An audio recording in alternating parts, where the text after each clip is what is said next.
Welcome to In the Background of Life with Kelly Ramsey, the podcast that invites you to sit down in a cozy living space, sipping a cup of tea while we embark on a captivating journey about our intentional narratives in our lives. I'm Kelly Ramsey, and this podcast is your warm space to unravel the stories woven into everyday moments. It's a tapestry crafted with intention and purpose. So grab your favorite cup of tea, settle in, and let's explore the unnoticed details that contribute to the intentional design of the world around us. Together, we'll celebrate the beauty in the threads that make life extraordinary. Hello, welcome back. It's Kelly Ramsey with In the Background of Life. I am really excited today because we're going to start a new series talking about relationships and how they develop and how we are all connected and we are supporting one another in those relationships. So as I'm recording this, it is prom season and it's graduation season. So we're seeing so many wonderful shows about how people have supported one another throughout life. Some of them moms watching their children become seniors and graduate and getting ready to launch into the next phase of their life. Some of them adult learners graduating who pursued their degrees with the support of family and loved ones and even their children. And now they're realizing their dreams of their master's degree, doctoral degrees, even bachelor's degrees or associate degrees. All of that happens because of the support that we receive in relationship. We're not meant to be by ourselves. We're not meant to be alone or to weather any storm by ourselves, but we're meant to be connected. And as I watch that season, I think about what's their story? What's the background story of those relationships that supported them in their lives day to day? Recently, I was watching and scrolling on social media on Instagram, and I came across a story of a woman who was incarcerated at 17 years old and went on to complete her GED, get her high school certificate, complete her associate's degree, bachelor's, and her master's, and then she applied for the bar. And she was videotaping herself, opening up her email to know if she had passed the bar exam or not. Behind her, there was a young man, not sure if it was her son or her significant other. On the phone was her mom, and then she had the picture of a daughter that she had lost and then a grandmother that she had lost.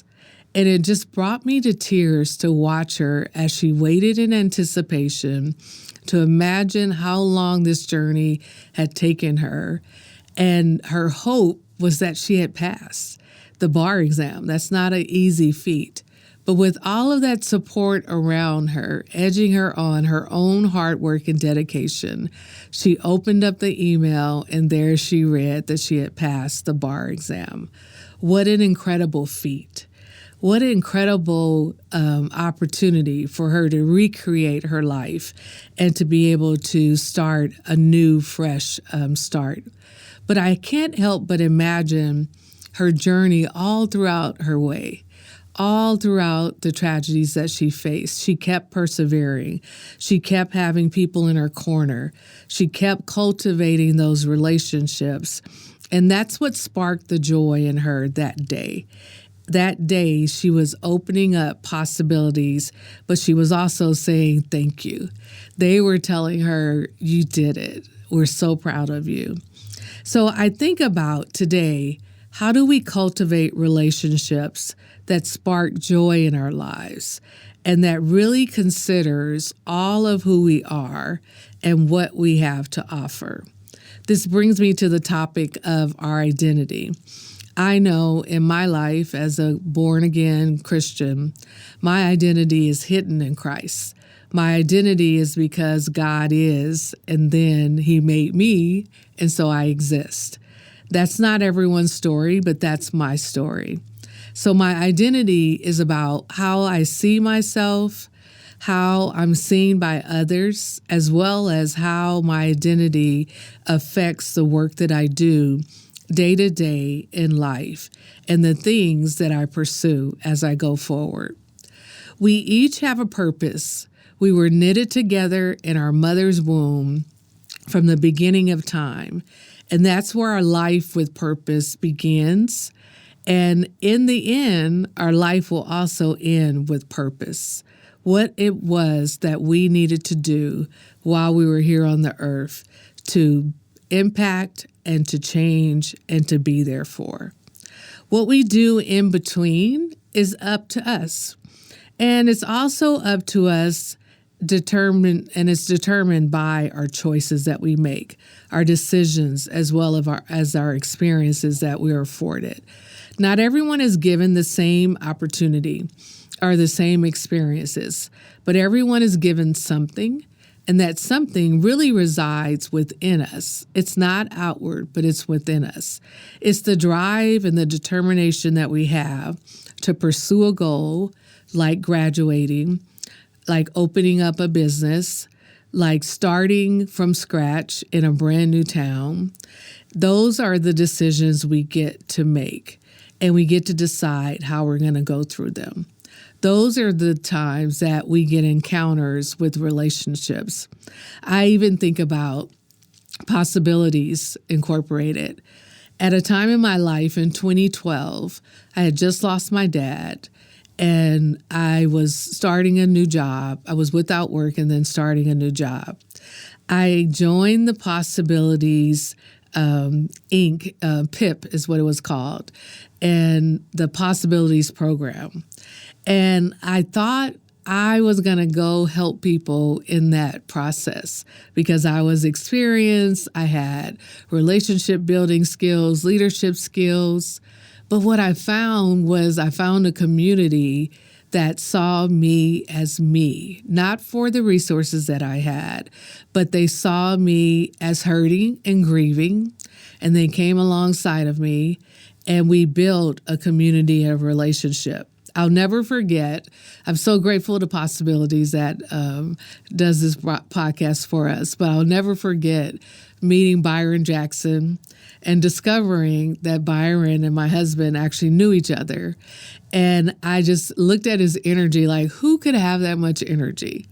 And if you ever met Byron, you know what that energy looks like.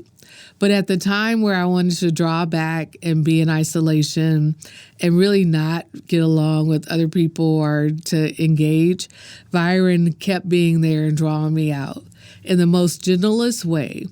And what I discovered was that not only could I support community, but I could be community. And so in our community, we had elders who were serving in their prospective communities as grassroots social justice leaders, community activists, saving their land, saving homes, and making sure that the community knew we had a voice together. We also had bankers, we had a lawyer, we had real estate agents, all people, all different walks of life, and all different cultures. And when we came together each month for our meetings, we were able to support each other in our projects. That's the epitome of what true community is. That's what it means to be in relationship. This day, I still am in connection with many of them, and I still look in their lives and their posts and their Facebook posts to see how they're doing. But most of all, I look for opportunities to come alongside of them to support what they are. Why is that? Because innately in me is the ability to be a connector and a resource person. Because understanding who we are as individuals and in the context of our families and our communities helps us to create and be there in a space for other. Those connections are core for who we are. Those everyday connections are core to our way of being. When we understand ourselves, we begin to see things differently. Recently, I was doing some work and I just heard this whisper, "You are not alone. You are covered and you are protected." And it just sat with me to understand that every journey that I'm on, I can go alongside someone to support them, but I can also be supported. So if we think about our relationships that have been cultivated throughout our lives, we start with the relationships with ourselves, understanding what we like, what we don't like, and we're seeing a peak of that in childhood. Our parents are usually telling us those things because we can't see it ourselves. And then as we move forward, we start to have relationships with others. First, those who are in our home, our families, our brothers and sisters, our mom and dad, our cousins and uncles, and auntie sisters is a term we used to call. And so we learn about who we are from that space in our family, those close-knit relationships. Now, every family is not built and knit together in the same way. We recognize that. So not all families are healthy, and not all families are existing to support one another in a way that really acknowledges who you are. We recognize that. If you're in a family that doesn't give you the support, I challenge you. I challenge you to redefine what family looks like for you and to create a family that is of support to you, because it's going to make all the difference along the way. Once we look at ourselves in our family, we then go outside of that home and we look at ourselves in community. For our first community, it starts with school age, being in school, being a part of a team. I watch this evolve every day with my boys as they're a part of the sports team, now on the same team. And so I watch how they interact, how they develop community, how they support each other, that help each other learn lessons as well. And so community is how we start to gain a greater picture of who we are and how we can affect those who are around us, but also community can help build us up. So maybe we're not very confident, but in our community, they allow us to be a little quiet and shy, and then slowly they start to pull us forward so that we're taking more risk and that we're doing it in a safe way and we're developing confidence, and we do that all in the context of community. I watch my son's community that he's been with since kindergarten. Now they're getting ready to be seniors. And I'm watching how they have evolved, but I'm also watching how many things are just the same. Their personalities, their character, it was always there, but now it's been cultivated to grow them to the next space. So we're going to continue to talk about this relationship, how we are affected by one another, how when we are in relationship, we have some responsibilities as well. So I think about the relationships that I hold dear to my heart. One is with God, who is my Savior. The second is with my husband, my life partner and covenant partner, and then my children, who I'm in covenant with. If you remember the last episode that we posted, we talked about being in partnership with your children as parents. As you're partnering with them, you're learning a little more about who they are, but you're also respecting who they're becoming. And in those relationships, we're able to cultivate all of those characteristics that we want to see in children who change the world. That's how I view my children, the children I get to serve. They are going to be the children who change the world because of how we talk to them, because of how we treat them, and because of how we nurture those relationships as we go forward. So as I close out today, I want to be reminded that all of us have phases in our life that we go through that might not be as pleasant. But from those phases, we can learn how to treat one another, how to be in relationship, and most definitely how to do things a little bit better as we move forward. When I think about my own journey as a mom, as a wife, And as a teenage young wife, not knowing very many things and going through lots of stresses and then divorcing and then remarrying, there's a long journey of people who were there to support me through that journey. I didn't know everything about all the things, but what I did know was I was assured that who I was meant to be was created from the very beginning, that my life was purpose, my life was destined, and only I could live my life, and that no creation could tell me that the Creator had gotten it wrong. So I leave that with you, that if you really want to know what your purpose is, you have to seek the face of your Creator and then understand what He put in your DNA so that you can do and be the things that you need to be. That's really the real message. So today we just want to leave you with that. We want to leave you, of course, with some action steps, but begin to go back and create a map of where you began. Start with your childhood, your birth, if you have your birth story, or ask your parents about your birth story. What was it all about? How did you come into the world?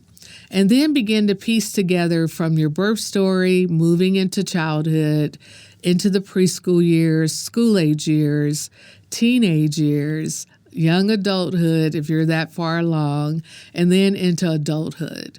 What are the key moments in your lives throughout that path? You can even take out a journal now and just jot down a few of those key moments that you have walked through in your life.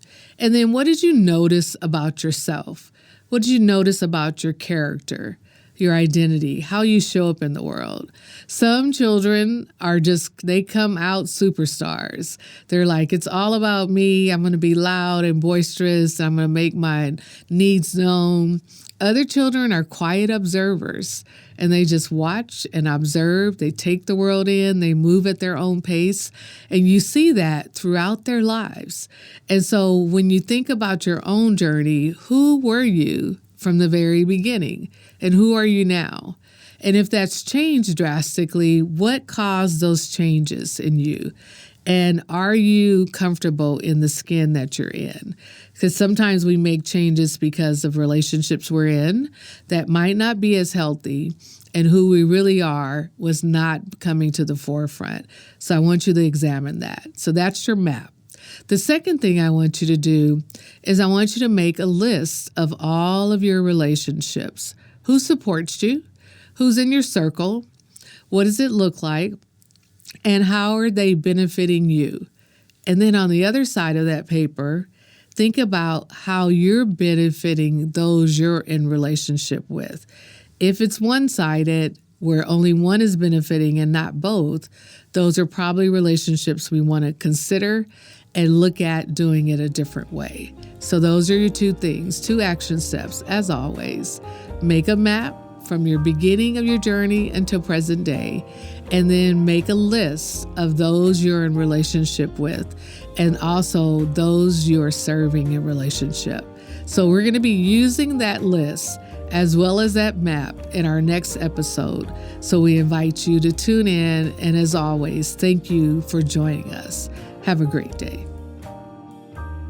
This episode of In the Background of Life with Kelly Ramsey is brought to you by the Possibilities Podcast platform.